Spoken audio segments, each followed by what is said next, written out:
Hello বন্ধুরা, আমি মলি। আমার চ্যানেলে তোমাদের সবাইকে স্বাগত জানাচ্ছি। তো চলে এসেছি বন্ধুরা আর একটি নতুন দিনে নতুন বন্ধুদের নিয়ে আর একটি নতুন ভিডিওর সাথে। তো বলো সবাই কেমন আছো? আশা করছি যে যেখানে আছো সবাই খুব ভালো আছো, আর আমিও খুব ভালো আছি।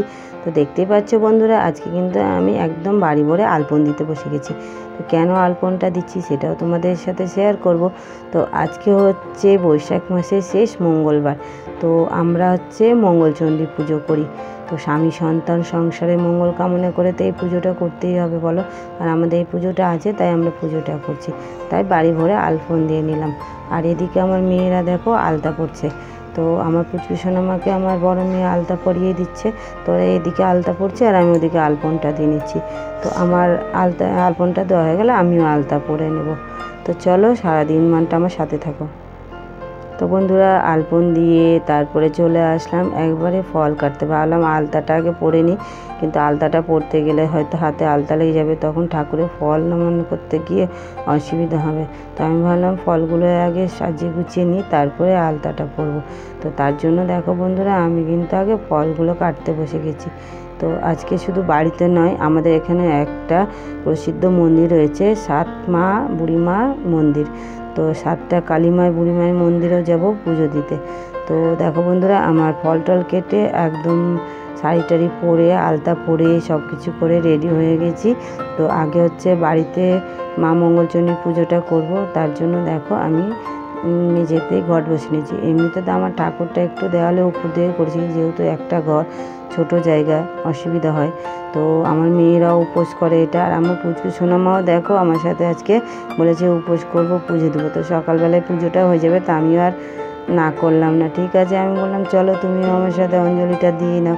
তো দেখো ও কিন্তু সকালবেলায় স্নান টান করে আলতা টালতা পরে একবারে রেডি হয়ে আমার সাথে পুজো দিতে বসে গেছে, আর ও পুজোটা দিচ্ছে।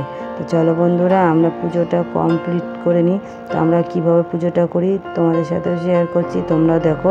আর তোমাদের কার কার এই পুজোগুলো আছে অবশ্যই কমেন্ট করে বলবে।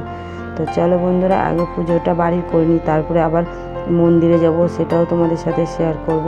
তো তোমরা স্কিপ করবে না, পুরো ভিডিওটা দেখো। আর যদি নতুন বন্ধু হয়ে থাকো চ্যানেলটা অবশ্যই সাবস্ক্রাইব করতে ভুলবে না কিন্তু, আর পাশে থাকবে, সাথে থাকবে। তো চলো আমার পুজোটা আগে কমপ্লিট করে নিই, তারপরে যাব বাইরে।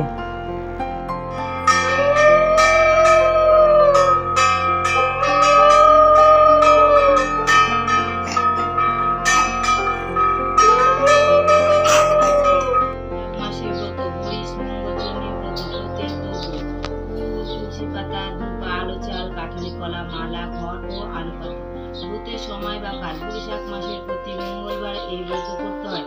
সধবা আর বিধবা দুই শ্রেণীর মেয়েরা এই ব্রত করতে পারে।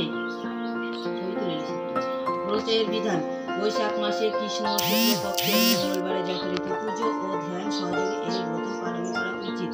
ব্রতের কথা: এক গ্রামের এক গয়লা বউ, সেই গ্রামের এক ব্রাহ্মণী। তো বন্ধুরা আমরা এইভাবেই পুজোটা করি। পুজো করার পর শেষে একটু বই পড়ে নিই ব্রতকথার, তারপরে হচ্ছে আমরা প্রণাম টনাম করে চলে যাব একেবারে মন্দিরে। তো চলো তোমাদেরকে সাথে নিই।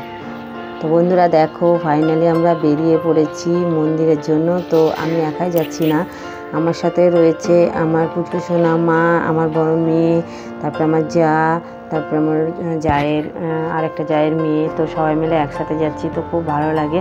আর এই যে বন্ধুরা চলে এসেছি সেই মায়ের মন্দিরে। তো এটা হলো মায়ের মন্দির, বুড়িমা মায়ের মন্দির। তো আমাদের এখানে খুব ধুমধামের সাথে কালী পুজোর সময় পুজো হয়। মন্দিরটা এত সুন্দর, এত পবিত্র বন্ধুরা কি বলবো। এখানে আসলাম না মানে মনটা একবারে শুধু যাচ্ছে। তো তোমাদেরকেও আমি একটু পুরোটা দেখিয়ে দিচ্ছি মন্দিরটা। তো এটা হচ্ছে মন্দিরেরই পুকুর, মা বুড়ি মায়েরই পুকুর। তো আগে এই পুকুরটায় সবাই স্নান টান করতো, জল ছিল। তো এখন আর কেউ করে না, এখন সম্পূর্ণটাই গাছে ভরে গেছে। আর এদিকে দেখো আমার পুচকি সোনামাও কিন্তু এসে এখানে খুব ভালো মানে আনন্দ পাচ্ছে। এত ঠান্ডা জায়গাটা, যেহেতু এখানে একটা বড় বট গাছ রয়েছে। আর বট গাছটা জানো তো বন্ধুরা অনেক পুরাতন, আমাদের জন্মের আগে কারো, তারও আগে কারো হবে, হয়তো 100 বছর পার হবে। তো এদিকে দেখছো প্রত্যেকটা জায়গায় ছোট ছোট মন্দির রয়েছে। তো 7টা বোন থাকে এখানে, 7টা কালীমা। তো আমি পুরোটা একটু ঘুরে দেখিয়ে নিলাম, তারপরে একটু বসে গেলাম। তো আমার ওদিকে মায়ের পুজো দেওয়া হয়ে গেল, তারপরে বাবা ভোলেনাথের কাছে একটু পুজো দিয়ে নিলাম। তো বন্ধুরা আমাদের পুজো দেওয়া কমপ্লিট হয়ে গেল। তো বন্ধুরা দেখো চলে আসলাম একদম বাড়িতে। তো বাড়িতে এসে একবারে প্রসাদের থালাগুলো নিয়ে বসে পড়েছি, কারণ অনেকটাই বেলা হয়ে গিয়েছে আর দেরি করা যাবে না, রান্নাটা কমপ্লিট হয়নি। সকাল থেকে পুজো নিয়েই ব্যস্ত ছিলাম।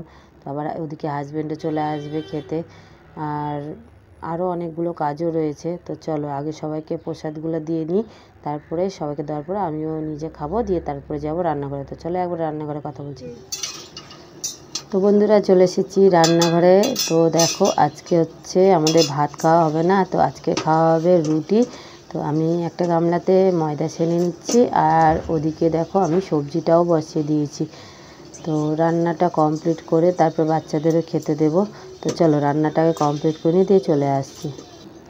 তো বন্ধুরা আমি রান্না টান্না করে নিচে চলে আসলাম, আর সবাইকে খাইয়ে দিয়েছি। সবার খাওয়া দাওয়া কমপ্লিট হয়ে গেছে, আর লাস্টে দেখো আমিও খেতে বসে পড়েছি। তো আজকে দুপুরে ছিল কাঁঠালের সবজি, রুটি, আর সাথে ছিল দুধ আর কলা।